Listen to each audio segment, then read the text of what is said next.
श्लोक पढ़ना हो, है ना, बारी बारी से, जिसको जिसको श्लोक पढ़ना हो तो अपना हैंड रेस कर दीजिएगा। तो इस अध्याय में जो है भगवान कृष्ण जो कर्म योग के बारे में, संसारिक कर्तव्यों का पालन करते हुए जो व्यक्ति आध्यात्मिक साधना करता है, और दूसरा होता है कौन, कर्म संन्यास, यानी त्याग की अवस्था में आध्यात्मिक साधना, इन दोनों के बीच में भगवान इस अध्याय में बताएंगे, तुलनात्मक मूल्यांकन बताएंगे, है ना। वे इस बात पर जोर देते हैं इस अध्याय में कि कर्म योग कर्म संन्यास की तुलना में अधिक व्यवहारिक मार्ग है। जब कर्म जो है कोई भक्ति पूर्वक किया जाता है तो क्या ये मन को शुद्ध कर देता है और आध्यात्मिक उन्नत अनुभूति को हम लोगों की बढ़ा देता है। जब आध्यात्मिक अनुभूति बढ़ती है तो मन हमारा शांत हो जाता है और ध्यान आध्यात्मिक उत्थान का प्रमुख साधन बन जाता है। तो जो योगी ध्यान के माध्यम से मन पर विजय प्राप्त करने का प्रयास करते हैं, प्रशिक्षित मन आध्यात्मिक साधक का सबसे अच्छा मित्र होता है, जबकि अप्रशिक्षित मन जो होता है उसका सबसे शत्रु होता है। तो भगवान कृष्ण अर्जुन को यहाँ इस अध्याय के माध्यम से चेतावनी दे रहे हैं कि केवल कठोर तपस्या करने से आध्यात्मिक मार्ग पर प्रगति नहीं हो सकती। इसलिए भोजन, नींद, काम, मनोरंजन ये जैसी जो मूलभूत आवश्यकताएं हैं उनमें भी व्यक्ति को संयम बरतना चाहिए। तो भगवान कृष्ण फिर योग साधना और मन को ईश्वर से जोड़ने की आध्यात्मिक साधना का वर्णन करते हैं। वे इस अध्याय में बताते हैं कि जैसे शांत स्थान में दीपक बिना बुझता है, वही साधक को ध्यान में मन को स्थिर रखने का अभ्यास करना चाहिए। वे मानते हैं कि मन को वश में करना अत्यंत कठिन है, लेकिन अभ्यास और वैराग्य के माध्यम से इसको नियंत्रित किया जा सकता है। इसलिए जब भी मन भटक जाए तो उसको वापस फिर से ध्यान में लेके आना चाहिए और ईश्वर पे ध्यान केंद्रित करने का प्रयास करना चाहिए। तब हमारा शुद्ध हो जाता है और धीरे धीरे हम समाधि की अवस्था में पहुंचने लगते हैं, जो कि एक आनंदमय अवस्था होती है। इससे व्यक्ति दिव्य आनंद का अनुभव करता है। तो अर्जुन पूछेंगे इस अध्याय में क्वेश्चन भगवान से कि उन आध्यात्मिक साधकों का क्या होता है जो अपनी आध्यात्मिक यात्रा तो वो करते हैं, लेकिन मन की अस्थिरता के कारण वो भगवान के पाने के लक्ष्य नहीं पहुंच पाते हैं। तो भगवान उनको आश्वस्त करते हैं कि ईश्वर प्राप्ति के लिए प्रयासरत रहने वाले जो व्यक्ति हैं वो बुराई पे विजय प्राप्त कर लेते हैं, और भगवान हमारे पिछले जन्मों के सभी संचित आध्यात्मिक पुण्यों का हिसाब रखते हैं। और फिर क्या होता है कि भविष्य के जन्मों में वो हमारी याददाश्त यानी मेमोरी को पुनर्जीवित करते हैं। इस प्रकार हम लोग क्या है अपनी यात्रा को वहां से जारी रख सकते हैं जहां हमने छोड़ी थी। मतलब अगर हम भक्ति कर रहे हैं और किसी वजह से हम भगवान की प्राप्ति इस शरीर में नहीं, इस जन्म में नहीं कर पाते हैं, तो अगर हमको अगला शरीर प्राप्त होता है तो अगले शरीर में भगवान हमको किसी ऐसे भक्त के घर में जन्म दे सकते हैं जहां से हम अपनी आध्यात्मिक यात्रा इस जो छोड़ चुके हैं इस जन्म में वो हम फिर से स्टार्ट कर सकते हैं। और जो इस जन्म में संचित पुण्य किए हमने उनसे हम फिर वर्तमान जीवन में भगवान की ओर अग्रसर हो जाते हैं। और इस अध्याय के अंत में भगवान ये घोषणा करेंगे कि वो योगी जो ईश्वर से एकात्म होने का प्रयास करते हैं तपस्वी, ज्ञानी और कर्मियों से श्रेष्ठ होते हैं, और समस्त योगियों में सर्वोच्च वो होता है जो भक्ति में सर्वदा लीन होता है, यानी जो भक्त होते हैं भगवान के, है ना। हरे कृष्ण। तो आगे हम पहला श्लोक लेंगे इसका। कौन पढ़ेगा? हैंड रेस किया किसी ने? हरे कृष्णा प्रभु पढ़ रहे। जी जी, पढ़ जाए। अनाश्रिता कर्म फलम कार्यम कर्म करोति या सा सन्यासी चा योगी चा ना नि अग्नि ना चा अक्रिया। श्री भगवान ने कहा, जो पुरुष अपने कर्म फल के प्रति अनासक्त है और जो अपने कर्तव्य का पालन करता है वही सन्यासी और असली योगी है। वह नहीं वह नहीं जो ना तो अग्नि जलाता है और ना कर्म करता है। तात्पर्य, इस अध्याय में भगवान बताते हैं कि अष्टांग योग पद्धति मन तथा इंद्रियों को बस में करने का साधन है, किंतु इस कलयुग में सामान्य जनता के लिए इसे संपन्न कर पाना अत्यंत कठिन है। यद्यपि इस अध्याय में अष्टांग योग पद्धति की संस्तुति की गई है, किंतु भगवान बल देते हैं कि कर्म योग या कृष्ण भावना व्रत में कर्म करना इससे श्रेष्ठ है। इस संसार में प्रत्येक मनुष्य अपने परिवार के पालनार्थ तथा अपनी सामग्री के रक्षार्थ कर्म करता है, किंतु कोई भी मनुष्य बिना किसी स्वार्थ, किसी व्यक्तिगत तृप्ति के, चाहे वह तृप्ति आत्म केंद्रित हो या व्यापक, कर्म नहीं करता। पूर्णता की कसौटी है कृष्ण भावनामृत में काम करना, कर्म के फलों का भोग करने के उद्देश्य से नहीं। कृष्ण भावनामृत में कर्म करना प्रत्येक व्यक्ति का कर्तव्य है, क्योंकि सभी लोग परमेश्वर के अंश हैं। शरीर के अंग पूरे शरीर के लिए कार्य करते हैं, शरीर के अंग अपनी तुष्टि के लिए नहीं अपितु पूरे शरीर की तुष्टि के लिए कार्य करते हैं। इसी प्रकार जो जीव अपनी तुष्टि के लिए नहीं अपितु परम ब्रह्म की तुष्टि के लिए कार्य करता है, वही संपूर्ण वही पूर्ण सन्यासी या पूर्ण योगी है। कभी कभी सन्यासी सोचते हैं कि उन्हें सारे कार्यों में मुक्ति मिल गई, अतः वे अग्निहोत्र यज्ञ करना बंद कर देते हैं, लेकिन वस्तुतः वे स्वार्थी हैं, क्योंकि उनका लक्ष्य निराकार ब्रह्म से तादात्म्य में स्थापित करना होता है। ऐसी ऐसी इच्छा भौतिक इच्छा से तो श्रेष्ठ है, किंतु ये स्वार्थ से रहित नहीं होता। इसी प्रकार जो योगी समस्त कर्म बंद करके अर्ध निमीलित नेत्रों से योगाभ्यास करता है, वह भी आत्म तुष्टि की इच्छा से पूरित होता है। किंतु कृष्ण भावना भावित व्यक्ति बिना किसी स्वार्थ के पूर्ण ब्रह्म की तुष्टि के लिए कर्म करता है। कृष्ण भावना भावित व्यक्ति को कभी भी आत्म तुष्टि की इच्छा नहीं रहती। उसका एकमात्र लक्ष्य कृष्ण को प्रसन्न करना रहता है, अतः वह पूर्ण सन्यासी या पूर्ण योगी होता है। त्याग के सर्वोच्च प्रतीक भगवान चैतन्य प्रार्थना करते हैं, न धनम न जनम न सुंदरीम कविताम व जगदीश काम ये मम जन्मन जन्मनीश्वरे भक्ता भक्त रहे तुकी त्वयि। हे सर्वशक्तिमान प्रभु, मुझे ना तो धन संग्रह की कामना है, ना मैं सुंदर स्त्रियों के साथ रमण करने का अभिलाषी हूँ, ना ही मुझे अनुयायियों की कामना है। मैं तो जन्म जन्मांतर आपकी प्रेमा भक्ति की अहेतु की कृपा का ही अभिलाषी हूँ।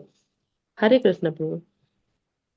हरे कृष्ण। तो भगवान इस श्लोक में बता रहे हैं, कहते हैं ना, भगवान ने कहा जो लोग अपने कर्मों के फल की इच्छा किए बिना निर्धारित कर्तव्यों का पालन करते हैं, वही वास्तविक सन्यासी और योगी होते हैं, ना कि वो लोग जिन्होंने केवल अग्निहोत्र यज्ञ जैसे यज्ञ करना बंद कर दिया या अपनी शारीरिक गतिविधियों का त्याग कर दिया। तो देखिए, वेदों में बहुत सारी गतिविधियां बताई गई थी, है ना। तो उसी में से एक होती है अग्निहोत्र यज्ञ, यानी जिसको अग्नि यज्ञ बोलते हैं। तो जो लोग संन्यास लेते थे, तो उनके लिए नियम होता था कि वे जैसे कर्मकांड और जैसी और अनुष्ठाकीय गतिविधियां जो होती थी वो ना करें। वास्तव में उनको अग्नि छूना बिल्कुल मना होता था, यहाँ तक कि खाना पकाने के लिए भी वो अग्नि नहीं जला सकते थे। इसीलिए उनके लिए बोला जाता था कि आप जाइए और भिक्षा मांगिए, है ना, और भिक्षा जितनी आपको एक दो घर तीन घर में मिल जाए उतना ही लेके आप उतना ही रोटी खाइए, बाकी भिक्षा पे ही जीवन यापन करना है। आप आग जला के और कच्ची रसोई जैसे बनाना होता है ना, वो नहीं बना सकते थे। भगवान कह रहे हैं कि इस श्लोक में कि केवल तुम यज्ञ की अग्नि का त्याग करके कर देते हो तो उससे तुम खाली सन्यासी नहीं हो जाते हो, है ना। तो सच्चे योगी कौन होते हैं, सच्चे सन्यासी कौन होता है? तो इस बारे में बहुत से लोग बहुत सी बातें कहते हैं। लोग कहते हैं अरे देखो ये स्वामी जी केवल फल लेते हैं, खाली दूध पे जिंदा है, इतने सालों से आज तक इन्होंने कुछ लिया ही नहीं, ये फलाहारी बाबा है ना, केवल फल खाते हैं कुछ नहीं खाते हैं। अरे ये बहुत उच्च कोटि के योगी हैं भाई, इतने सालों से फलाहार पे चल रहे हैं। दूसरा कौन, ये बाबा कौन है, दूधारी बाबा है, ये खाली दूध पे जीवित रहते हैं। अरे ये बहुत उच्च कोटि के योगी। तो ये गुरु जी क्या है, पवना आ रही है। अब क्या है, ये भोजन भी नहीं करते, दूध भी नहीं लेते, खाली वायु खा के जिंदा है ना। इनको तो निश्चित ईश्वर प्राप्त हो गए होंगे। फिर कौन साधु आ गए, नागा बाबा आ गए। कौन, अरे ये तो पूर्णता विरक्त है भाई, ये तो कपड़े भी नहीं पहनते हैं, ये तो नंगे घूमते हैं। तो ये क्या पूर्णता सन्यासी हो गए? अरे आजकल लोग जो है विभिन्न प्रकार के पाखंड करते हैं कि अपने आप को उच्च दिखाने। तो भगवान इन साधुओं के बारे में इस श्लोक में बता रहे हैं कि इन सब धारणाओं को भगवान क्या कर रहे हैं, खारिज कर रहे हैं, है ना। कह रहे हैं कि तपस्या से बाहरी ऐसे कर्म करना कि किसी को भी सन्यासी योगी नहीं बनाता है, कि आप ऊपरी दिखावा करके सन्यासी योगी नहीं बनते हो। तो जो लोग अपने कर्म के फलों को ईश्वर को अर्पित करके और अपने उनके फलों का त्याग कर दे जो व्यक्ति, वही वास्तव में क्या होगा, सच्चा त्यागी और योगी होगा, है ना। तो आजकल देखिए पूरी दुनिया में योग के बारे में खूब चर्चा हो रही है। हर जगह तरह तरह योग सिखाने के वो सेंटर खुल गए हैं, लाखों रुपए लेके लोग योग सिखा रहे हैं। आंकड़े जब निकाले जाते हैं, तो इस समय निकला कि अमेरिका में 10 में से एक व्यक्ति योग का अभ्यास कर रहा है। लेकिन अगर वास्तव में योग का संस्कृत ग्रंथों में अर्थ देखे ना, तो आपको योग शब्द नहीं मिलेगा। सही शब्द होता है योग, यानी जिसका अर्थ है मिलना। किससे मिलना? अपनी चेतना को दिव्य चेतना से मिलाना। ये जो मिलन होता है ना, वास्तविक योग होता है ना, कि भगवान से मिलना या भगवान के दर्शन करना। तो योगी वो है जिसका मन पूरी तरह से ईश्वर में लीन हो जाए, है ना। इसका मतलब ये हुआ कि ऐसे योगी का मन स्वाभाविक रूप से ऑटोमेटिक संसार से विरक्त हो जाएगा। आपको ये पाखंड करने की जरूरत तो नहीं पड़ेगी कि केला छोड़ दिया, दूध छोड़ दिया, खाना छोड़ दिया, ये छोड़ दिया। तो इस तरह से जो योगी होते हैं वही सच्चे सन्यासी होते हैं। तो कर्म को करने वाला जो व्यक्ति होता है, वो ईश्वर की विनम्र सेवा भाव से रहित होकर सही कार्य करता है ना। यानी उसको किसी फल की इच्छा नहीं रखनी। अब वो चाहे गृहस्थ हो, चाहे वो साधु बन के रहे। अगर आप गृहस्थ में हो तो परिवार सहित जीवन करते हो, पति पत्नी बच्चों समेत, तो आप उसमें रह के भी ये प्रैक्टिस कर सकते हो। तो आप भी योगी बन सकते हो, है ना। गृहस्थ ऐसा थोड़ी ना कि गृहस्थ योगी नहीं हो सकता या वास्तविक सन्यासी नहीं हो सकता। तो भगवान में अपने को लीन, अपने कर्मों को छोड़ देना। तो भगवान कह रहा असली योगी की परिभाषा ये है कि केवल कपड़े उतारने से या बाहर दिखावा करने से कोई योगी नहीं बनता। कर्म फल का आश्रय लेके फल की चिंता के बिना जो अपना कर्तव्य समझ के कर्म करता है व्यक्ति, चाहे वो गृहस्थ में हो चाहे योगी सन्यासी हो, वही योगी है। अगर आप अग्नि का त्याग कर देते हैं, घर बार छोड़ देते हैं, अपने कर्म छोड़ देते हैं, तो ये ना सोचिए कि आप सन्यासी हो गए। तो इस एक इसी प्रकार एक गांव में दो लोग थे। तो एक व्यक्ति ने क्या किया कि मैं घर में उसके टेंशन बहुत रहती थी, तो उसने कहा मैं भगवा कपड़े पहन लेता हूँ और सन्यास अपने आप को सन्यासी घोषित कर दिया। तो जंगल में चला गया, अपने आप को सन्यासी मानने लगा। दूसरा उसी गांव में एक दर्जी था, चचेरा भाई। क्या करता था, दिन भर लोगों के कपड़े सिलता था। अगर कोई उसके पास में भगवान के कपड़े लेके आ जाता था, तो उसके पैसे भी नहीं लेता था। तो भगवान की जितनी सेवाएं होती थी मंदिर की, वो सब फ्री करता था। और बहुत ईमानदारी से लोगों के कपड़े सिलता, और मेहनत से जितनी सिलाई होती उतनी लेता। जितनी कमाई होती उससे अपना पेट पालता। अगर थोड़े एक्स्ट्रा पैसे आ जाते तो उससे भूखे को खाना खिला दे, या कोई भगवान की सेवा में लगा दे। उसको कोई लालच नहीं था। तो जब दोनों की परीक्षा ली गई, तो ये पता चला कि जंगल वाला जो चला गया था, उसका चचेरा भाई, वो अभी भी आसान था। घर से तो छोड़ के तुम चले गए कलह की वजह से, लेकिन मन तो उसका अभी भी उसी में अच्छा अच्छा खाने और अच्छा अच्छा उसमें घूमता रहता था। तो उससे अच्छा तो कर्मयोगी वो था, दर्जी जो उसका भाई था, जो अपना गृहस्थ जीवन भी जी रहा था और अपना कर्म ही कर रहा था। तो आपको क्या करना है, कर्तव्य पे ध्यान देना है। वह व्यक्ति जो ये नहीं पूछता कि मुझे क्या मिलेगा, बल्कि हमेशा ये पूछे कि मुझे अच्छा आप बताइए अभी और क्या करना चाहिए। प्राचीन काल में सन्यासी बनने के लिए लोग यज्ञ की अग्नि छोड़ देते थे। तो भगवान वही बोल रहे हैं कि चूल्हा व्यापार छेड़ने से कोई योगी नहीं बनता। जो हाथ पे हाथ रखकर बैठा है, वो भगवान कभी प्राप्त नहीं होते। योगी वह है जो संसार के बीच में रह के भी और कमल के पत्ते की तरह निर्लिप्त रखे अपने आप को, है ना, हर चीज से दूर रखे, हर चीज का त्याग करे, फल का त्याग करे। तो वही असली सन्यासी है। सेकंड श्लोक कौन पढ़ेगा?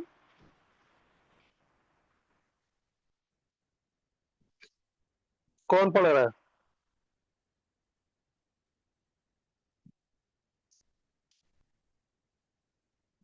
सुधा हरे माता जी, कृष्ण ऋतु। प्रभु। हाँ। हरे कृष्ण कौन ऋतु? प्रभु। बोलिए, हाँ पढ़िए ऋतु हाँ। बेनी। या संन्यासमिति प्रहुयोगे ता विद्धि पांडव न संयस्त संकल्पो योगी भवति कंचन। हे पांडुपुत्र, जिसे सन्यास कहते हैं उसे ही तुम योग अर्थात परम ब्रह्म से युक्त होना जानो, क्योंकि इंद्रिय तृप्ति के लिए इच्छा तो त्यागे बिना कोई कभी योगी नहीं हो सकता। तात्पर्य, वास्तविक संन्यास योग या भक्ति का अर्थ है कि जीवात्मा अपनी स्वाभाविक स्थिति को जाने और तदनुसार कर्म करे। जीवात्मा का अपना स्वतंत्र अस्तित्व नहीं होता, वह परमेश्वर की तटस्थता शक्ति है।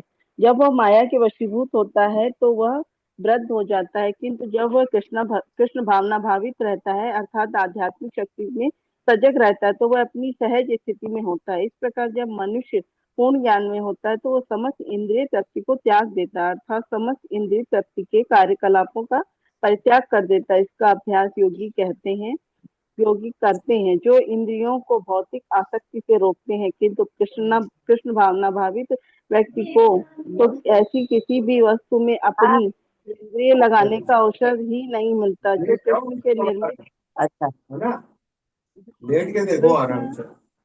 कृष्ण भावना वाले व्यक्ति को तो ऐसी किसी भी वस्तु को अपनी इंद्रिय लगाने का अवसर ही नहीं मिलता जो कृष्ण के निर्मित ना हो।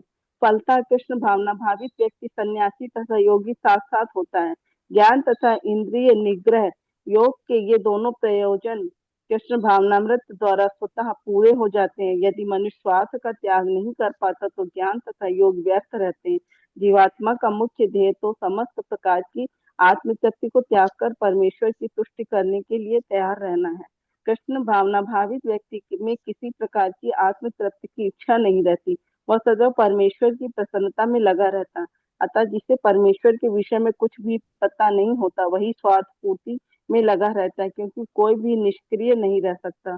कृष्ण भावनामृत का अभ्यास करने से सारे कार्य सुचारू रूप में संपन्न हो जाते हैं। हरे कृष्ण प्रभु जी। हरे कृष्ण। तो देखिए इस श्लोक में भगवान बता रहे हैं कि आप जिसको सन्यास के रूप में जाना जाता है वह योग से भिन्न नहीं होता है। कोई भी संसारिक कामनाओं का त्याग किए बिना व्यक्ति सन्यासी नहीं बन सकता है। तो बता रहे सन्यासी कौन? सन्यासी वही है जो मन और इंद्रियों के सुखों का परित्याग कर दे। केवल सन्यास लेना ही लक्ष्य नहीं होता है, ना ही ये परम लक्ष्य तक पहुंचाने के लिए प्राप्त होता है। वैराग का अर्थ क्या होता है? स्वयं को गलत दिशा की ओर अग्रसर होने से रोकना, है ना। यदि हम संसार में सुखों को ढूंढ रहे हैं भौतिक संसार में, और फिर हम जब ये जान जाएं कि भौतिक संसार में हमको कोई सुख नहीं मिल सकता, तब हम क्या करेंगे? इस संसार की ओर भागना बंद कर देंगे। केवल रुकने तक से हम गंतव्य तक नहीं पहुंच सकते ना। आत्मा का गंतव्य हमको समझना होगा क्या है ना। आत्मा की जो मेन गंतव्य है वो क्या? भगवान की प्राप्ति है ना। तो जब तक भगवान को प्राप्त आत्मा नहीं कर लेगी तब तक वो दुखी रहेगी। तो भगवान की ओर सम्मुख होने के लिए उसमें क्या करना चाहिए? मन को तल्लीन करना। यही योग का वास्तविक मार्ग है। जिन्हें अपने जीवन का परम लक्ष्य का अपूर्ण ज्ञान होता है वो क्या करते हैं? संन्यास को आध्यात्मिकता के परम लक्ष्य के रूप में देखते हैं। किंतु जो लोग वास्तव में ये जान जाते हैं कि जीवन का परम लक्ष्य क्या है, वो श्रद्धा पूर्वक भगवत प्राप्ति के लिए अपना पूरा जीवन लगा देते हैं, अपना पूरा लक्ष्य मानते हैं। तो श्लोक 5.4 में हम लोगों ने ये पढ़ा था, ये दो प्रकार का वैराग्य पढ़ा था ना पिछले अध्याय में। पहला पढ़ा था फल्गु वैराग्य और दूसरा बताया था भगवान ने युक्त वैराग्य क्या होता है। तो फल्गु वैराग्य में देखा था हम लोगों ने कि संसारिक पदार्थों को माया के रूप में देखा जाता है, इसलिए सन्यासी क्या करते हैं? उनका परित्याग कर देते हैं, क्योंकि वे आत्मिक उन्नति के लिए दृढ़ संकल्प होते हैं। और युक्त वैराग्य क्या होता है? जिसमें व्यक्ति क्या करता है? सभी पदार्थों में भगवान का रूप देखता है और फिर उन चीजों का प्रयोग भगवान की सेवा के निमित्त करता है ना। तो फल्गु वैराग में योगी कह सकता है मैंने अरे धन का त्याग कर दिया, मैं धन को नहीं छूता हूँ, इसको नहीं छूना चाहिए, धन में हाथ नहीं लगाता, माया का रूप है। और अध्यात्म के पद की ओर अग्रसर होने में धन बाधा डालता है, सामने से किसी के हाथ लक्ष्मी नहीं लेगा। और दूसरे प्रकार के वैराग में क्या कहता है कि वो धन को क्या करता है? लक्ष्मी का रूप मानता है, वो भगवान की माया शक्ति मानता है इसको, धन को, कि क्या है? धन भगवान की माया शक्ति है। तो इसको क्यों फेंक रहे हो? जब भगवान ने इसको उत्पन्न किया तो इसको फेंक क्यों रहे हो? इसको क्यों नहीं हाथ लगाओगे? अरे अगर तुम्हारे स्वामित्व में है तो तुम उसको क्या भगवान की सेवा में नहीं लगा सकते क्या? अरे इतना धन तुम्हारे पास अगर आ रहा है तो अपनी जितनी जरूरत है उतना यूज करो, बाकी उसको ठाकुर जी की सेवा में लगाओ, गरीबों की सेवा में लगाओ। है उसको ये मानना कि हाथ नहीं लगाऊंगा, ये सब क्या होता है? फल्गु वैराग इसीलिए क्या कहा? अस्थाई होता है और सरलता से सांसारिक आसक्ति में आपको खींच लेगा थोड़े दिन बाद। तो ये फल्गु नाम कहाँ से पड़ा? बिहार राज्य के गया नगर में एक जो नदी बहती है उसका नाम है फल्गु। और ये नदी कहाँ बहती है? जमीन से बहुत नीचे बहती है। ऊपर से आप देखोगे तो लगेगा कि इसमें पानी ही नहीं है, ऊपर बालू बालू दिखाई देगी, लेकिन अगर आप 2-3 हाथ खोदोगे ना तो आपको नीचे पूरी भरी हुई धारा बहती हुई मिल जाएगी। तो इसीलिए इसका नाम क्या है? फल्गु वैराग। मतलब ऊपर से तो दिखेगा कि कुछ नहीं, बिल्कुल शांत, और नीचे पानी की धारा बह रही है। तो समानता कई लोग क्या करते हैं? संसार को त्याग कर आश्रमों में और मठों में जंगलों में जाके रहने लगते हैं। लेकिन थोड़े समय बाद जब उनका वैराग्य समाप्त हो जाता है तो जिस वजह से वैराग्य लिया, तो फिर मन भागने लगता है संसार की ओर। कि मान लीजिए किसी के माँ बाप ने घर से भगा दिया, परीक्षा में नंबर कम आ गए, बीवी से नहीं पट रही, मारपीट होती है, तो क्या बोले, मैं संसार से वैराग लेके जंगल जा रहा हूँ। थोड़ा दिन बाद जब वैराग समाप्त हो गया, तो फिर संसार की तरफ भागने लगेंगे। तो इस तरह के जो लोग होते हैं ना, उनकी अनासक्ति केवल फल्गु जैसी होती है। तो संसार को बोझ कष्टदायी मानते हैं और संसार से भागकर संन्यास ले लेते हैं, मठों में आश्रय ले लेते हैं, हरिद्वार चले जाएंगे, वहां चले जाएंगे। लेकिन जैसे उनको प्रतीत होता है कि अरे अभी इतना आध्यात्मिक जीवन हम नहीं भाई कठिन तपस्या कर सकते हैं, इसमें तो बहुत ज्यादा कठिन रास्ते हैं भाई, बहुत साधना है, तो क्या करते हैं, उनकी अध्यात्म खत्म हो जाती है, विरक्ति हो जाती है। और दूसरी तरह के जो लोग होते हैं वो भगवान के साथ मधुर संबंध स्थापित करने के लिए, और उनकी इच्छा क्या होती है, भगवान की सेवा करना, तो संसार का त्याग नहीं करते, वो गृहस्थ में रहते हैं, है ना। तो इस तरह का जो वैराग होता है, तो उसमें गृहस्थ में रहते हुए भी फिर अपनी यात्रा चलते हैं वो। तो भगवान इसकी प्रथम लाइन में श्लोक के क्या बता रहे हैं कि सच्चा सन्यासी ही योगी होता है, अर्थात वह कौन होता है, जो मन को भगवान की प्रेममयी सेवा में लगा दे। दूसरी लाइन में बता रहे हैं कि लौकिक कामनाओं का त्याग के बिना कोई भी व्यक्ति योगी नहीं बन सकता। यदि आपका मन सांसारिक कामनाओं में लगा हुआ है, तो स्वाभाविक रूप से मन आपका सांसारिक प्रलोभनों आकर्षणों की तरफ भागेगा, क्योंकि ये मन है, इस चीज को आप कंट्रोल नहीं कर सकते हो। इसको केवल भगवान के साथ युक्त कर सकते हो, आप भगवान की सेवा में लगा सकते हो। और ये कब तक संभव हो सकता है, जब मन सभी प्रकार की सांसारिक कामनाओं से मुक्त हो जाए। इसलिए किसी को भी योगी सन्यासी बनने के लिए पहले क्या करना पड़ेगा, अंदर से सन्यासी बनना पड़ेगा। अपने अंदर से अपने मन को कंट्रोल करो, तभी आप योगी सन्यासी बनने की सोचो। तो एक इंपॉर्टेंट चीज कहते हैं कि जिसे लोग सन्यास कह रहे हैं वही वास्तव में योग होता है।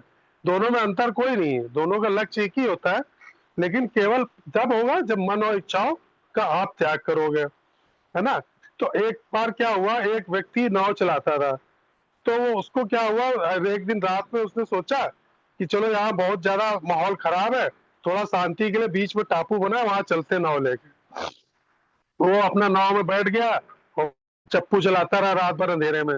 जब चप्पू चलाता रहा, खूब मेहनत करता रहा, सवेरा जब उजाला हुआ, तो उसने देखा कि हम टापू तक तो पहुंचे ही नहीं, हम तो जहाँ बैठे थे किनारे पे वहीं पे नाव चला रहे बैठे बैठे। तो उसको बड़ी हैरानी हुई, तो उसने देखा क्या, नाव एक इंच भी नहीं पड़ी। जब उसने चेक किया तो देखा क्या कि उसकी नाव तो एक पेड़ से रस्सी से बंधी हुई है, उसने रस्सी खोली नहीं, वो फालतू में नाव चलाता रहा। तो क्या मतलब हुआ इसका, कि जहां आपकी सांसारिक इच्छाएं और भविष्य की जो योजनाएं है ना, ये आप पकड़े हुए पेड़ से, यानी लंगर के रूप में, तो आप कितना भी योग कर लो, चप्पू चला लो, सब कर लो कि मैं ये पालू मैं वह पालू, संकल्पों का लंगर जब तक बंधा है ना, तब तक आप आगे नहीं बढ़ पाओगे भगवान की तरफ। तो यहाँ संकल्प का मतलब क्या है, मैं ये काम अपने सुख के लिए करूंगा, मुझे आगे जीवन में बढ़ना है, मुझे अपने परिवार की चार पुस्तकों के लिए धन कमाना है। तो ये स्वार्थपूर्ण जो विचार है ना, इसको पहले छोड़ो, पहले आज की चिंता करो, भविष्य की सोचोगे तो हो गया। तो यही असली योग होता है ना। और योग और सन्यास क्या होता है, दोनों एक। सन्यास में हम बाहरी कर्मों के फल की इच्छा छोड़ते हैं, और योग में क्या करते हैं, हमारे मन को एकाग्र करने के लिए उन्हीं इच्छाओं से धीरे धीरे दूर हो जाते हैं। तो जब तक बिना त्याग नहीं करोगे, योग संभव नहीं है। जैसे एक हाथ पे तो आप पकड़े हो पुरानी लाइफ को, है, और चाहते हो कि नई लाइफ पकड़ लें हम, मतलब हम भौतिक संसार भी ना छोड़े, और उसी हाथ से हम आध्यात्मिक संसार को भी पकड़ना चाहते हैं, गुरु की दी हुई डोर पकड़ना चाहते हैं। तो जब तक आप पुरानी चीज नहीं छोड़ोगे ना, तो आप नई चीज को उसी हाथ से नहीं पकड़ सकते हो। तो जब तक पुरानी चीज छोड़ोगे तभी आपको शांति मिल सकती है। हरे कृष्णा। अगला, तीसरा, कौन पढ़ेगा।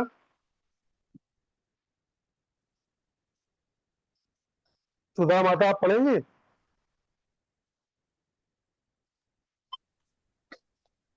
प्रभु जी हरे कृष्णा। मैं प्रभु जी बाहर हूँ। हाँ अच्छा, यहाँ पे। राजश्री सीता देवी दासी आप हाँ प्रभु जी पढ़ रही हूँ। बस पढ़िए, एक मिनट दो कुछ बुक्स। स्क्रीन से देख लीजिए। जी जी प्रभु जी देख लीजिए।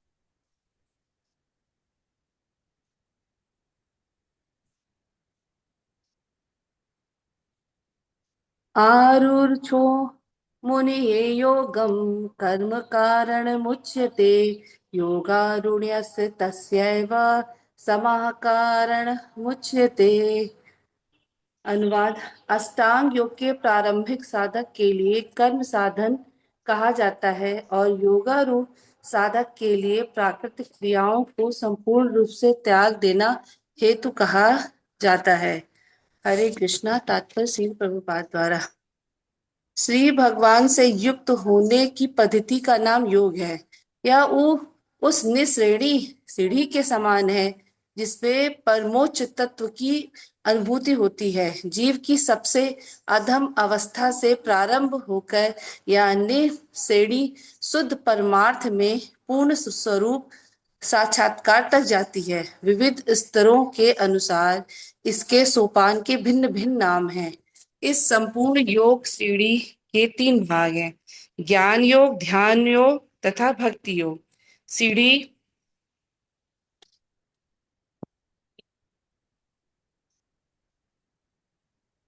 सीढ़ी के पहले और अंतिम चरण को क्रमशः योगारूढ़ और योगारूढ़ अवस्था कहा जाता है। अष्टांग योग की प्रारंभिक अवस्था में मर्यादित जीवन तथा आसनाभ्यास द्वारा ध्यान लगाने के लिए किए जाने वाले प्रयत्न सकाम कर्म ही माने जाते हैं। इन क्रियाओं से क्रमशः इंद्रिय विजय करने के लिए पूर्ण मानसिक समता की प्राप्ति होती है। ध्यानाभ्यास की सिद्धि होने पर उद्वेगकारी मानसिक क्रियाओं का संपूर्ण रूप से त्याग हो जाता है। परंतु कृष्ण भावना भावित पुरुष तो श्री कृष्ण का नित्य स्मरण करता हुआ पहले से ही ध्यान मग्न रहता है। नित्य कृष्ण सेवा में लगा रहने के कारण उसे संपूर्ण प्राकृतिक क्रियाओं का त्यागी समझा जाता है। हरे कृष्ण। हरे कृष्ण। तो तीसरे श्लोक में भगवान बता रहे हैं कि जो योग मार्ग से भगवत प्राप्ति की अभिलाषा रखते हैं उनके लिए बिना आसक्ति के कर्म करना एक साधन है, और वे योगी जिन्हें पहले से योग में उच्चता प्राप्त है उनके लिए ध्यानावस्था में परम शांति को साधन कहा जाता है। तो तीसरे श्लोक में भगवान ये उल्लेख तीसरे अध्याय के तीसरे श्लोक में भगवान ने बताया था कि आत्म कल्याण के 2 मार्ग होते हैं। पहला बताया था ज्ञान का मार्ग और दूसरा हम लोगों को बताया था कर्म का मार्ग। इनमें से भगवान कृष्ण ने अर्जुन को कर्म के मार्ग का अनुसरण करने का उपदेश दिया। फिर 5वें अध्याय के दूसरे श्लोक में उन्होंने पुनः उसी को उत्तम मार्ग बताया, कर्म के मार्ग को, है ना। फिर इसका मतलब क्या हुआ कि हमें जीवन पर्यंत कर्म करना चाहिए। तो इस प्रश्न का अनुमान कर भगवान इसकी सीमा निर्धारित करते हैं। तो जब हम कर्म योग का अनुपालन करते हैं तो ये क्या करता है, मन को शुद्धिकरण और आध्यात्मिक ज्ञान की परिपक्वता की ओर ले जाता है। किंतु एक बार जब हमारा मन शुद्ध हो जाएगा तो हम क्या अपने आप योग में स्थित हो जाएंगे, तो हम कर्म योग का त्याग करके संन्यास ले सकते हैं। फिर लौकिक गतिविधियों का कोई प्रयोजन नहीं रहता और ध्यान हमारी साधना बन जाती है ना। इसलिए हमें उसी मार्ग का अनुसरण करना चाहिए जो हमारी योग्यता के अनुसार हो। तो भगवान इस श्लोक में योग्यता का वर्णन बता रहे हैं ना, कह रहे हैं कि जो योग प्राप्त करने की लोग इच्छा रखते हैं उनके लिए तो कर्म योग उपयुक्त है, जो योग में उन्नत है उनके लिए कर्म संन्यास अधिक उपयुक्त है। तो योग शब्द यहाँ पे लक्ष्य और साधन भगवान दोनों के लिए प्रयुक्त कर रहे हैं, योग, है ना। तो जब हमें इस लक्ष्य रूप में स्वीकार करते हैं तब हम योग शब्द का प्रयोग भगवान के साथ क्या एकीकृत होने के अर्थ के रूप में कर सकते हैं। और जब हम इसे एक प्रक्रिया के रूप में देखते हैं तो योग का पर्याय ऐसे कब समझ सकते हैं कि हमारा भगवान के साथ जुड़ने का जो मार्ग होता है ना। तो इस संदर्भ में योग क्या हुआ, एक सीढ़ी की तरह है जिस पर चढ़कर हम लोग भगवान तक पहुंच सकते हैं। और सीढ़ी के जो नीचे के पाए होते हैं वो लौकिक विषयों में तल्लीन आत्मा जो होती है वो संसारिकता में जकड़ी रहती है ना, फंसी रहती है भौतिक जगत में। तो योग रूपी सीढ़ी क्या है, उसका काम क्या है, आत्मा को इस स्तर से ऊपरी स्तर तक ले जाना जहां उसकी चेतना भगवान के साथ तल्लीन हो जाए। तो सीढ़ी के जो अलग अलग पाए हैं ना, अलग अलग नाम है, सबके लिए योग क्या है, एक समान शब्द। तो योग आरूढ़ो मतलब वे साधक जो भगवान में एकाकार होने की अभिलाषा करते हैं वो इस योग रूपी सीढ़ी पर चढ़ना स्टार्ट कर देते हैं। और योग आरूढ़ से मतलब वो साधक जो इस सीढ़ी के सबसे ऊपर के पाए तक पहले से पहुंच चुके होते हैं। इसलिए हम योग विज्ञान में कैसे उन्नत हो सकते हैं, तो भगवान हमको आगे बताएंगे आगे वाले श्लोकों में। तो इसमें भगवान ये बता रहे हैं आध्यात्मिक यात्रा के दो पड़ाव हैं। जो लोग अभी शुरुआत कर रहे हैं आध्यात्मिक यात्रा के लिए, उनके लिए नियम अलग होते हैं, और जो ऊपर पहले से पहुंच चुके हैं उनके लिए वो नियम लागू नहीं होते, उनके लिए अलग होते हैं। तो आलस को त्याग कर निष्काम कर्म करना अनिवार्य है, ताकि आपके मन के विकार धुल सके। तो एडवांस हो चुके हैं जो सिद्ध पुरुष से पहले से ले, उनको क्या है, मन पूरी तरह से वो जीत चुके हैं ना पहले से। तो उनके लिए बाहरी भागदौड़ की बजाय आंतरिक शांति जो उनकी है वही योग का आधार है। तो हम सीधे शांति की बात नहीं कर सकते ना सीधे डायरेक्ट। पहले अभी हम कर्म के जरिए पहले खुद को मांझेंगे ना, फिर उसके बाद आगे उस स्टेज पे पहुंच पाएंगे। आगे चौथा। हरे कृष्णा प्रभु पढ़े। हाँ पढ़िए। यदा ही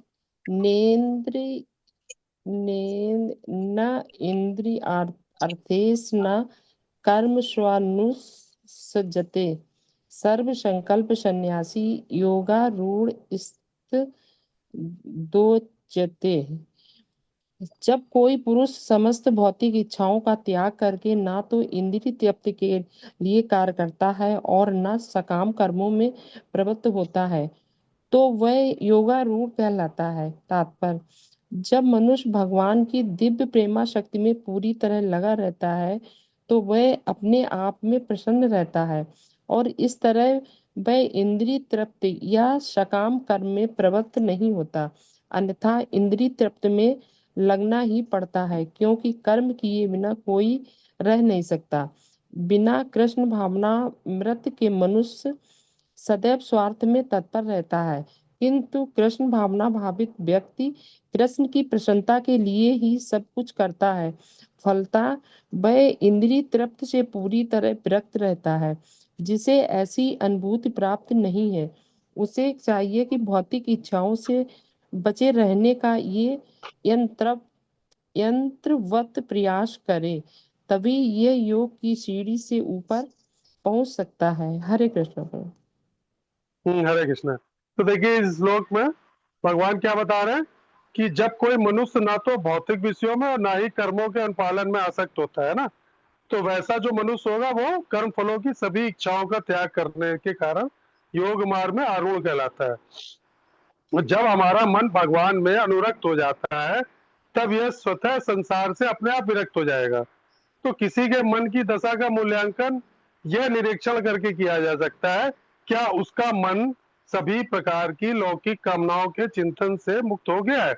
मतलब आपको भौतिक चिंतन तो नहीं होते अब, तो वही व्यक्ति ये संसार से विरक्त समझ सकते हैं उसी को, जिसको ये भौतिक कामनाएं ना आती हो मन में, जो ना तो भौतिक सुखों की लालसा करता हो, ना ही उन्हें पाने के लिए कर्म करता हो। तो ऐसा व्यक्ति जो होता है वो इंद्रियों सुखों को उत्पन्न करने वाले अवसरों को खोज करना बंद कर देता है ना। मूवी देखना, ये करना, वो करना, इंजॉयमेंट करना, वो सब ये सब आप खोजता है इन सब चीजों में। तो अंततः क्या होता है, विषय भोग से सुख पाने के वो अपने सभी विचारों को दमन कर देता है, और सभी पुराने सुखों की जो स्मृतियां होंगी उनको दिमाग में जो इसको याद आती होंगी उनको मिटा देगा। तब उसका मन जो है निजी स्वार्थों की तुष्टि हेतु किसी बहकावे में कभी नहीं फंसेगा। तो जब हम लोग ये समझ लें कि हमारा मन इस तरह शासन करने की अवस्था पा लेगा, तभी हम भक्ति या योग मार्ग में आगे बढ़ते हुए माने जाएंगे उन्नत। तो ये एक तरह का सर्टिफिकेट भगवान बता रहे हैं, पहचान है ना किस व्यक्ति की, जिससे पता चले कि आप अभी भक्ति में किस ऊंचाई तक पहुंच पाए हो, या कोई व्यक्ति भक्ति मार्ग में कितनी ऊंचाई तक पहुंच पाया है ना। तो तब आप अपने आप से पूछना कि हम अभी भक्ति में किस लाइन पे हैं। तो एक बहुत ज्यादा फेमस राजा था, बहुत प्रसिद्ध, तो उसके पास सुख सुविधा के बहुत सारे वो थे, महल थे, कई सारे रानियां थी, बहुत सारे युद्ध लड़ता था, कई देशों पे उसने विजय प्राप्त कर ली थी, बहुत सारी सुख सुविधाओं के बीच में रहता था।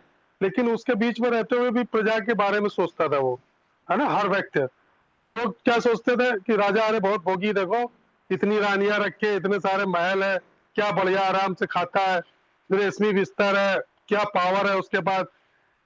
तो एक दिन जो उनके गुरु थे, राजगुरु, उन्होंने सोचा इसकी परीक्षा देखे इसको घमंड तो नहीं आ गया।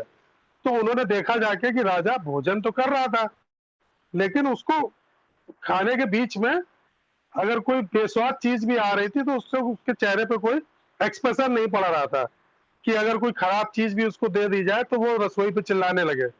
तो राजकाज तो वो कर रहा है, लेकिन उसके मन में ये लालच नहीं कि मुझको अपना राज्य बहुत बढ़ाना है या अपना धन दौलत इकट्ठी करनी है, इसका मैं मालिक हूँ या मेरी प्रसिद्धि हो जाए। तो महाराज तो राजा उन्होंने गुरुदेव ने पूछा कि राजन तुम्हारे ऊपर इतनी प्रसिद्धि का या धन वैभव का फर्क नहीं पड़ा कोई भी?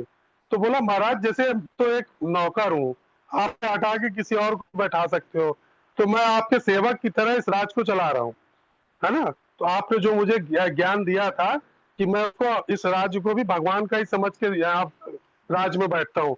मैं जानता हूँ कि ये मेरा राज्य नहीं है, आज मेरा शरीर है, मैं स्कूल में पैदा हुआ इसलिए मैं इस राज्य में राजा बन के बैठा हूँ।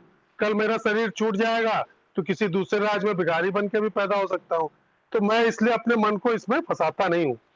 तो राजा कर्म तो कर रहा है, लेकिन वो इंद्रिय सुख में और कर्म के अहंकार में फंसा नहीं है। मतलब भोगों से उसको विरक्ति, वस्तुएं पास होने पर भी अगर ना हो तो उसके बिना उसको कोई दुख नहीं होगा। यानी किसी काम को परफेक्ट करना, पर मैंने किया इस काम को, इस बात का घमंड ना पालना, यही कहलाता है कर्म में ना शक्ति। मन में भविष्य की योजनाओं और इच्छाओं की खिचड़ी पकाना आपके बंद हो जाए, तब समझना कि हम भक्ति मार्ग में आगे बढ़ रहे हैं। हरे कृष्णा। अगला श्लोक 5वां। पढ़ दो क्या प्रभु जी? पढ़िए, कौन पढ़ रहा है? पढ़ दो। हरे कृष्णा। जी जी पढ़िए। उद्धरेत् आत्मना आत्मानं न आत्मानं अवसादयेत् आत्मैव हि आत्मनो बन्धुरात्मैवेदि पुरात्मनः। हरे कृष्णा। हम्म तो प्लीज चेंज कीजिएगा।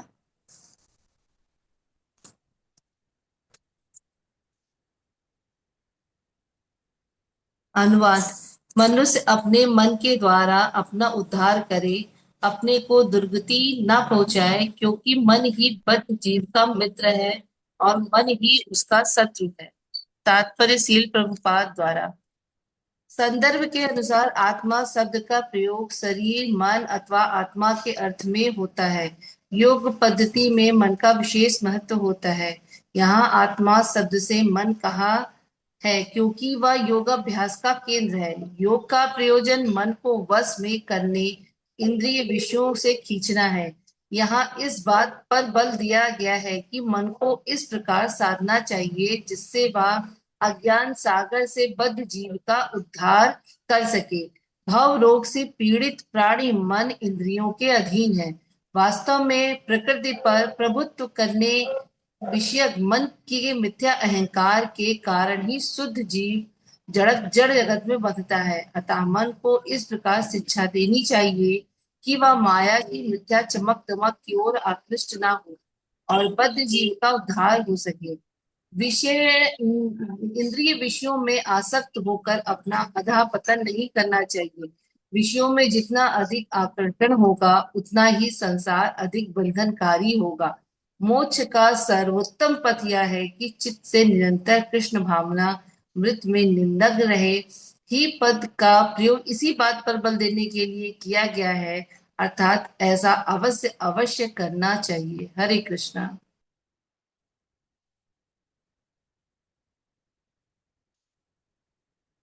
हरे कृष्णा।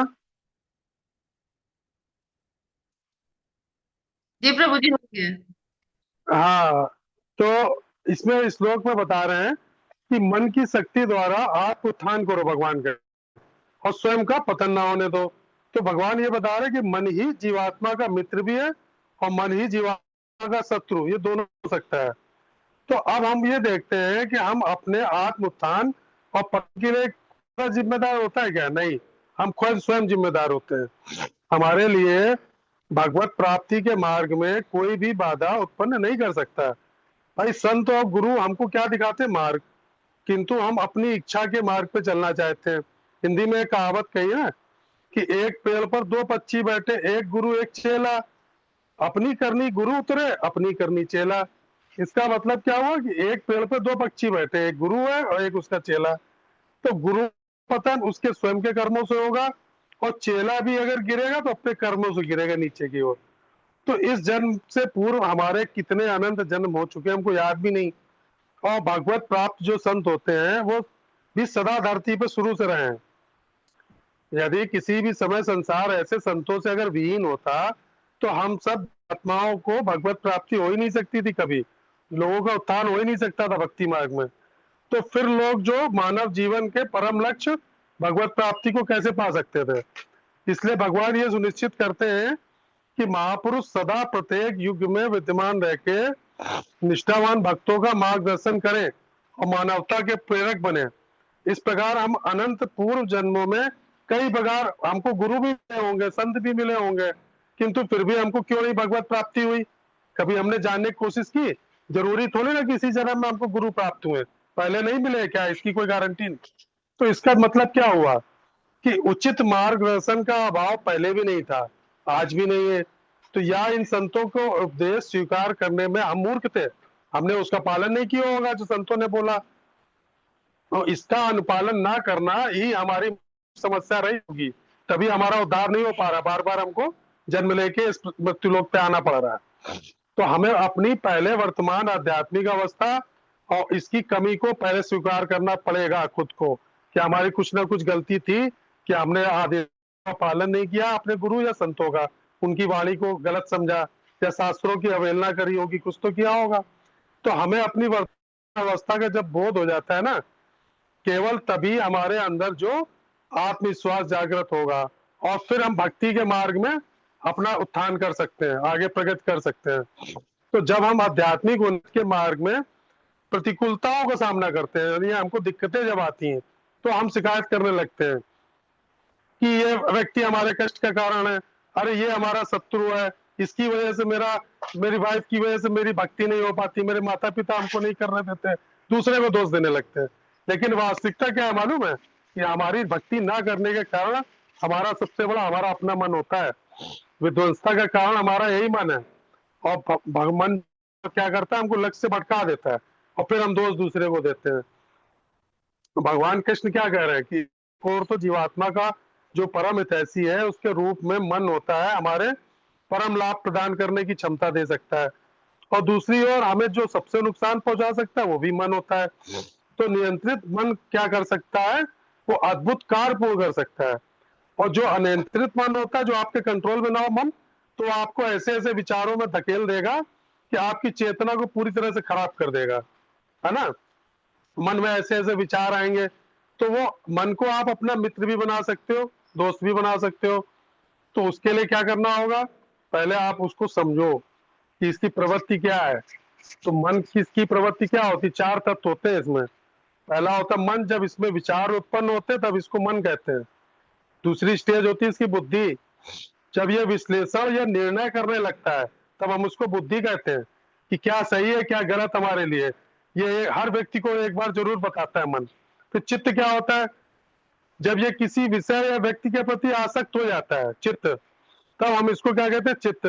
और चौथी स्टेज क्या होती है, अहंकार। तो जब हमको धन, प्रतिष्ठा, सुंदरता, ज्ञान, या हमारे पास देखो कितना पैसा है, मेरे पास कितनी प्रतिष्ठा है, देखो मेरे इतने फॉलोअर्स हैं, देखो आज मैं किस स्टेज किस पोजीशन में हूँ, किसी औरत को गुमान हो जाए कि देखो मैं मिस वर्ल्ड हूँ, अपनी सुंदरता पे, या किसी व्यक्ति को ज्ञान पे हो जाए, ये सब जो चीजें होगी ना, ये व्यक्ति को पतन में ले जाती है, और इसको क्या बोलते हैं, अहंकार। तो अगर हम ये सोचे कि चारों अलग है क्या, नहीं नहीं, ये केवल मन ही है चारों, केवल उसको अलग अलग भाषा में हम बोल रहे हैं, या कह सकते हैं चार उपाय है ना। इसलिए इन्हें मन या मन बुद्धि या मन बुद्धि अहंकार भी बोल सकते हैं, या आप कह सकते हो मन बुद्धि चित्त अहंकार। इसका मतलब क्या होता है, सबका एक ही मतलब होता है।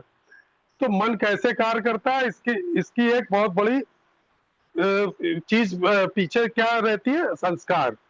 मतलब आपका मन वही काम करेगा जैसे बचपन से आपको संस्कार दिए गए, है ना। बचपन से अगर आपको कोई आपके घर वाले चोरी सिखाएंगे ना, या आप देखोगे माँ बाप को चोरी करते हैं तो आप चोरी सीख जाओगे, यदि आप देख रहे हो कि आपके माँ बाप झूठ बोल रहे हैं, आपको झूठ बोलने के लिए बोलते हैं, तो बच्चा बचपन से झूठ बोलने लगता है। तो जो चीज बच्चा बचपन में माता पिता को भक्ति करते देखता है, तो उसकी भी भक्ति जागृत होती है। या कोई माँ बाप उसको कॉमिक्स पढ़ने को दे रहे हैं, किसी के भक्तों की कथाएं सुना रहे हैं, तो ये भी संस्कार होते हैं। तो बड़े बुजुर्ग जो पहले होते थे ना, देते दादी से कहानी सुन लो, तो दादी नाना नानी ये सब क्या करते थे, भगवान की कहानियां सुनाते थे। वही संस्कार बच्चों के अंदर आते थे। तो ये जो मन आपका नियंत्रित हो रहा है, वो संस्कार इसका एक बहुत बड़ा कारण है। जैसे पंचदशी सभी चारों चीजों का एक साथ मन के रूप में उल्लेख करता है, ये भौतिक बंधनों के कारण है। भगवान कृष्ण भगवत गीता में बार बार मन और बुद्धि की चर्चा करते हैं, और बार बार यही बात कह रहे हैं हम लोगों कि तुम मन और बुद्धि क्या करो, भगवान को समर्पित कर दो। हर हर चैप्टर में बोलेंगे भगवान। योग दर्शन प्रकृति के विभिन्न तत्वों का विश्लेषण करते समय जो 3 तत्व बताए जाते हैं, उसमें भी देखिए मन बुद्धि अहंकार है ना, हर चीज में आता मन बुद्धि अहंकार। तो शंकराचार्य जी ने जब आत्मा की परिभाषा बताई, तो मन को 4 प्रकार से वर्गित किया उन्होंने आत्मा को, किसमें मन बुद्धि चित्त और अहंकार है ना, वो चारों चीजें देखिए इस पे आ गई। भगवान यही बता रहे हैं कि हमें मन का प्रयोग क्या करना, अपने मित्र बना के अपने उत्थान के लिए करना चाहिए। इसका मतलब यह हुआ कि अगर अपने उन्नत मन या बुद्धि का करके हम अपने अवनत मन का ऊपर उठाना चाहिए, जो गिरा हुआ मन है उसको नियंत्रित करना चाहिए। तो देखिए आप इसका एग्जाम्पल ले सकते हो 2.41 और 2.44 और 3.33, ये तीनों श्लोक नोट कर लीजिए। तो ये जो श्लोक बोला गया है, ये तीनों का विस्तृत उदाहरण है ना। पीछे के जो श्लोक हम लोगों ने पढ़े हैं ना पीछे में, तो वही चीज इसमें बताया। तो जो ये 5वां श्लोक है, ये सबसे क्रांतिकारी और मोटिवेशनल श्लोक है कोट करने के लिए, कहीं भी बता सकते हो आप। इसमें भगवान ने मनुष्य को उसकी अपनी शक्ति और जिम्मेदारी का एहसास कराया है इस श्लोक में। इसमें इंपॉर्टेंट लिख लीजिएगा, है ना, बहुत अच्छा श्लोक है ये। तो एक बार देखिए, एक विशाल और शक्तिशाली हाथी है ना, उसको क्या कर रखा था, एक पतली सी कमजोर रस्सी से और एक छोटे से खंबे से बांध रखा था उसको। अब वो हाथी चाहता तो एक झटके में उस रस्सी को तोड़ के जंगल भाग सकता था, लेकिन वो चुपचाप खड़े खड़े हरी घास खा रहा है, उसको तोड़ नहीं रहा। तो एक आदमी बड़ा आश्चर्य हुआ, वो देख रहा था बहुत देर से उसको। तो उसने महावत से कहा, ये बताओ यार कि इतना ताकतवर हाथी और तुमने उसको पतली सी रस्सी से बांध रखा है, तो जब चाहे इसको 1 सेकंड में तोड़ सकता है वो। तो महावत हंसने लगा। महावत बोला, देखो ये एक साइकोलॉजी होती है। तो बोला क्या? बोला जब ये बहुत छोटा था ना, तब मैंने इसको इसी रस्सी से बांध के रखा है, तब से इसने छोटे में तो बहुत कोशिश की इसको तोड़ने की, तो इससे नहीं टूटी है। तो इसके मन में ये बैठ गया कि जो मैंने रस्सी मेरे पैर में बंधी है मुझसे नहीं टूटेगी। तो अब क्या हो गया, अब रस्सी नहीं रह गई है, इसके जो विचार थे ना मन, उसने इसको बेड़ियों के रूप में चेंज कर दिया। अब भाई चाहे रस्सी चाहे जोड़ो चाहे लोहे की जंजीर से बांध दो, लेकिन ये तोड़ेगा नहीं इसको, कि जब छोटे में नहीं टूटी तो इसको लगेगा हमसे नहीं टूटेगी। हाथी का जो यहाँ मन है इसका शत्रु हो गया यहाँ पे, वो उसको उसकी शक्ति पहचानने नहीं दे रहा कि तुम इतने ताकतवर हो, इस रस्सी को तोड़ सकते हो। तो अगर ये हाथी आज ये तय कर ले कि मुझे आजाद होना है और अपने मन को पावरफुल बना ले, तो एक झटके में रस्सी तोड़ देगा और भाग जाएगा जंगल में। तो वही चीज हमारे साथ भी है ना जीवन में।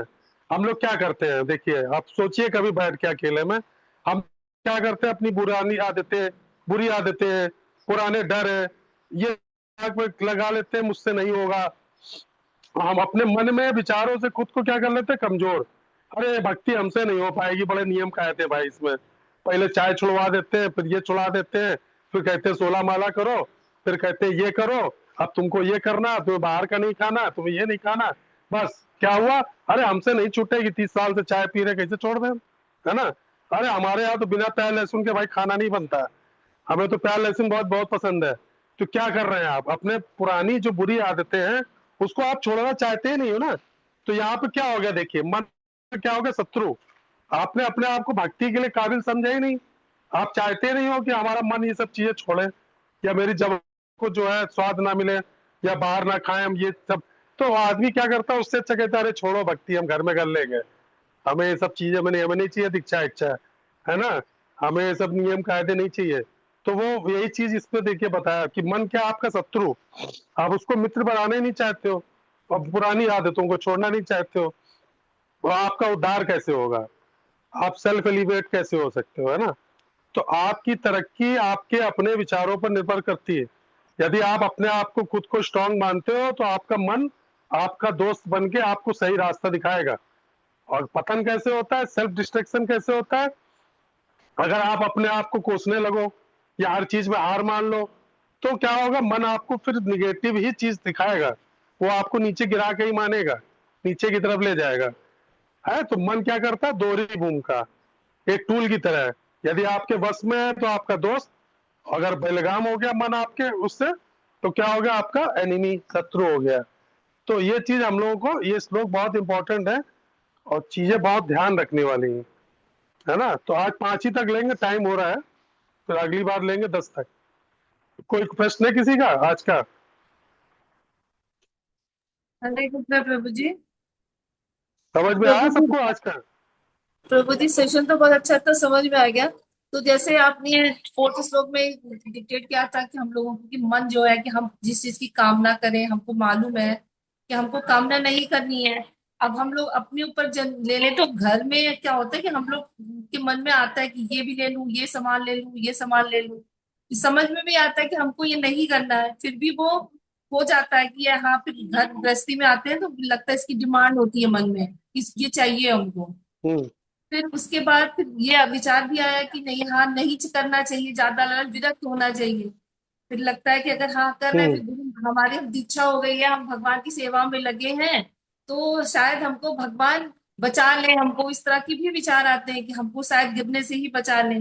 तो क्या सही है प्रभु जी इसमें, कि हमको डिमांड देखिए नहीं ऐसा करनी है, चाहिए? गृहस्थ जीवन, नहीं नहीं नहीं, देखिए गृहस्थ जीवन में रहते हुए क्या होता है कि कई बार ऐसा होता है कि हम शुरू से तो भक्त है नहीं, भक्ति में तो अभी आए ना, कुछ साल से आए।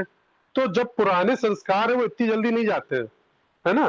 कि आप कोई चीज छोड़ो कि आज हम भक्ति में आ गए तो तुरंत छूट जाएगी, नहीं आएगी। तो बहुत सी चीजें ऐसी होती हैं जो धीरे धीरे खुद हम प्रयास करते हैं तो भगवान छुड़वा देते हैं, है ना। ऐसा नहीं है, लेकिन उसके लिए क्या हमको अपने को विल पावर स्ट्रांग करनी पड़ेगी कि हमको ये चीज छोड़नी है। तो आप हर चीज खुद नहीं छोड़ सकते हो, बहुत सी चीजें ऐसी है ना हम लोगों के सामने, परिवार है, गृहस्थी है, या कोई चीज लानी है हमको तो जरूरी है वो लाना। लेकिन अगर वो हम देखते हैं कि वो बहुत इंपॉर्टेंट नहीं है, हमारे लिए आगे यूजफुल नहीं है, तो उसको हमें धीरे धीरे नेग्लेक्ट करना चाहिए। तो प्रयास करना पड़ेगा, एकदम से नहीं छूटेगी कोई चीज। तो उसके लिए क्या करना पड़ेगा, हमको भक्तों का संग करना पड़ेगा, शास्त्रों का अध्ययन, है ना, डेली रेगुलर रूटीन से हर चीज को फॉलो करना पड़ेगा और हर चीज का एक नियम बनाना पड़ेगा।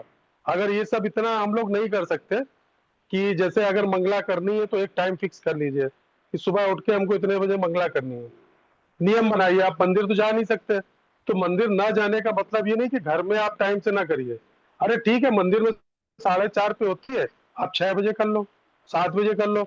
और एक नियम ये बनाइए कि 16 माला, अरे नहीं पूरी 16 हो सकती ना, कम से कम 8 माला सुबह ब्रह्म मुहूर्त में जरूर करनी चाहिए। तो क्या करेंगे हम लोग, धीरे धीरे क्या करना, हम लोगों को स्ट्रगल करना है ना, अपने आप को प्रैक्टिस करनी है। जब हम लोग प्रैक्टिस करेंगे तभी हमारा भगवान भी साथ देंगे और हमारा मन भी हमको ऊपर की तरफ ले जाएगा, नीचे नहीं। क्योंकि मन तो ये कहता है ना, सर्दियों में सोते रहो रजाई में, गर्मियों में भी कहेगा अरे क्या करोगे, अभी तो 4 बजे है, अभी उठ के क्या करोगे, 1 घंटा और सो लो।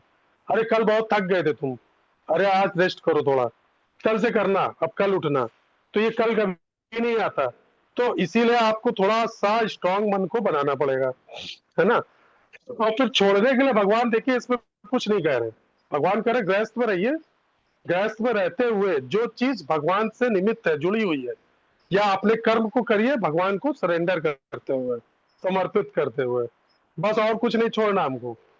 केवल पकड़ना है हमको, क्या पकड़ना, भगवान को और भक्ति को, 16 माला को, चैंटिंग माला को, बस इसको अगर पकड़ लिया तो सब चीज अपने आप पकड़ में आ जाएगी।